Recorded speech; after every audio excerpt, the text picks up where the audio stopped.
And we're back. Hello. Alright, so Puga wanted to make another program, so we made another program that included arrays and functions. So what I did was made a program that you enter in a sentence, and then we call the counter function to count how many letters there are in the sentence that the user wrote. So as you see here, I have my prototype here at the top, and this is the array operator, I guess.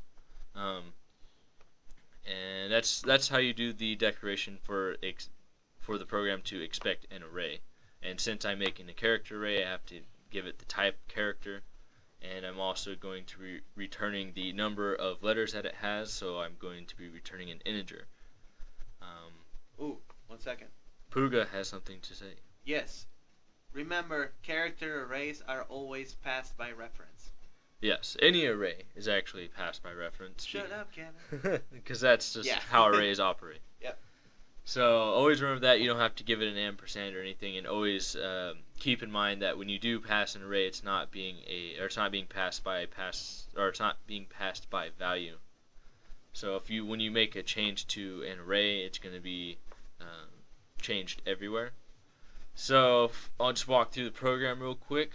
Here I set up the character array with 128 spots.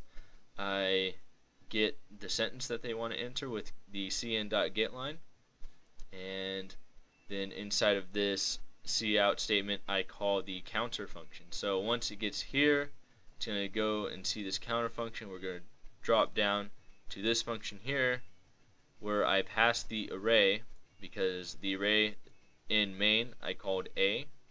So it's just like how you pass a variable in other functions that we've shown. We just give it the name right here, and it takes this spot. There's only one spot, so a is now being called r, or short for array, and we have to give it the array operator brackets right here. So inside here I had to make a character variable and a count variable. The character just stores what character we're looking at, and since I'm counting how many letters there are, I'm going to be using a for loop, and you can use a while loop. So here I just go until I find the terminating character, which is the /0, and that's when the user hits enter. And so here I check to see whatever's in spot I, and store that into A, and then see if A is equal to a space, since I don't want to count spaces. If it's not a space, then I increment the counter, and if it is a space, I don't increment the counter. Once it runs through the whole array and it hits this terminating character, it's going to drop out of the for loop, and I'm going to return the count -1, because we have to do one more count the way that the array is set up. So I do the -1, and that gives us the number of letters that are in our sentence. So I'll go ahead and run this for you guys. And here we go. So it asks us to enter in a sentence. So I'm going to say hello world. Oops. And if we count it now, it should be 10 letters, not including the space. And there we go. So that's just a quick example of how to pass arrays. You can pass almost anything to functions.